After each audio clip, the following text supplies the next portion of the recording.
안녕하세요. 이 사연을 읽어주시는 분께 조심스럽게 제 이야기를 전해봅니다.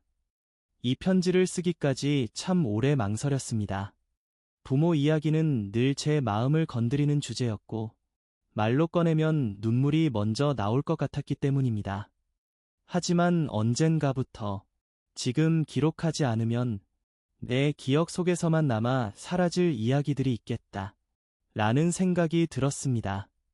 그래서 이렇게 펜을 들었습니다. 이야기는 특별한 성공담도 극적인 반전이 있는 영웅 이야기도 아닙니다. 그저 부모라는 이름으로 평생을 살아온 한 남자와 한 여자의 이야기, 그리고 그 품에서 자라난 저의 이야기입니다. 제가 어릴 적 기억 속 부모님은 항상 바빴습니다. 아버지는 새벽에 나가 밤늦게 들어오셨고, 어머니는 집안일과 부업, 그리고 저와 동생을 돌보느라 잠시도 쉬는 모습을 본 적이 없습니다. 그땐 몰랐습니다. 부모가 바쁜 게 당연한 줄 알았습니다.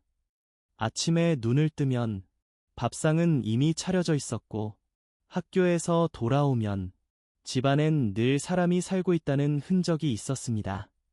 그게 얼마나 큰 노력과 희생 위에 놓여 있었는지 저는 전혀 알지 못했습니다. 초등학교 시절, 저는 유난히 사고를 많이 치는 아이였습니다.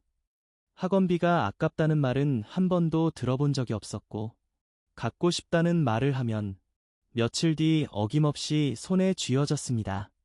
그게 부모의 능력이라고만 생각했습니다. 어느 날, 어머니가 혼잣말처럼 하신 말이 아직도 기억납니다. 이번 달은 좀 빠듯하네. 그 말이 무엇을 의미하는지 저는 몰랐습니다. 지금 와서야 알게 되었습니다.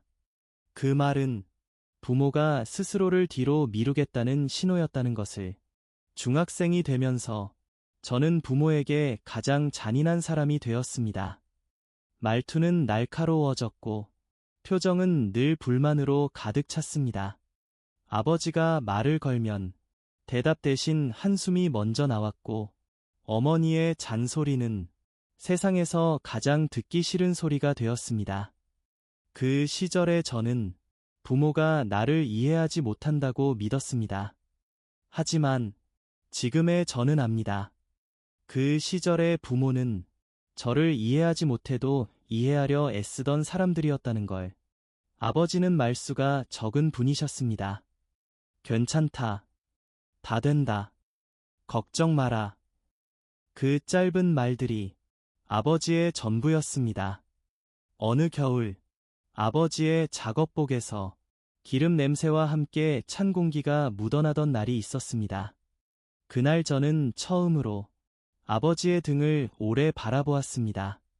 말없이 굽은 어깨, 닳아버린 신발, 그리고 가족을 향해 한 번도 돌아서지 않았던 뒷모습. 그때도 저는 몰랐습니다. 그 등이 한 사람의 인생 전체였다는 것을. 어머니의 손은 늘 거칠었습니다. 밥을 할 때도, 빨래를 할 때도, 제 얼굴을 쓰다듬을 때조차 부드럽지 않았습니다. 어릴 땐 그게 싫었습니다. 하지만 지금은 그 손이 없으면 이 세상에서 가장 불안해집니다. 어머니의 손은 저를 키운 시간이었고, 참아낸 날들이었고, 말하지 못한 눈물이었습니다. 고등학교를 졸업하던 날, 집에 돌아와 방문을 닫고 울고 있을 때, 어머니가 조용히 들어오셨습니다. 아무 말 없이 제 옆에 앉아 같이 울어주셨습니다. 그날 처음 알았습니다. 부모도 자식 앞에서 울 수 없는 어른이라는 것을. 집을 떠나던 날, 아버지는 현관에서 끝까지 배웅하지 않으셨습니다. 조심히 가라. 그 말 한마디. 어머니는 괜히 냉장고를 정리하신다며 제 얼굴을 보지 않으셨습니다. 문을 닫고 나와 계단을 내려오며 저는 처음으로 집이 이렇게 조용한 곳이었나 생각했습니다. 어느 날, 아버지의 머리에 흰머리가 눈에 띄게 늘어 있었습니다. 어머니는 무거운 물건을 들다 허리를 잡고 주저앉으셨습니다. 그때 깨달았습니다. 부모는 늘 그 자리에 있는 존재가 아니라 점점 약해지는 사람이라는 걸. 아직 저는 부모가 아닙니다. 하지만 부모를 잃을까 두려워하는 나이가 되었습니다. 전화 한 통이 늦게 오면 불안해지고 문자 답장이 없으면 괜히 가슴이 내려앉습니다. 그게 사랑이라는 걸 이제야 압니다. 부모의 소원은 큰 집도 돈도 아니었습니다. 내가 잘 지내는 것. 그 말 속에는 수많은 날들이 들어 있었습니다.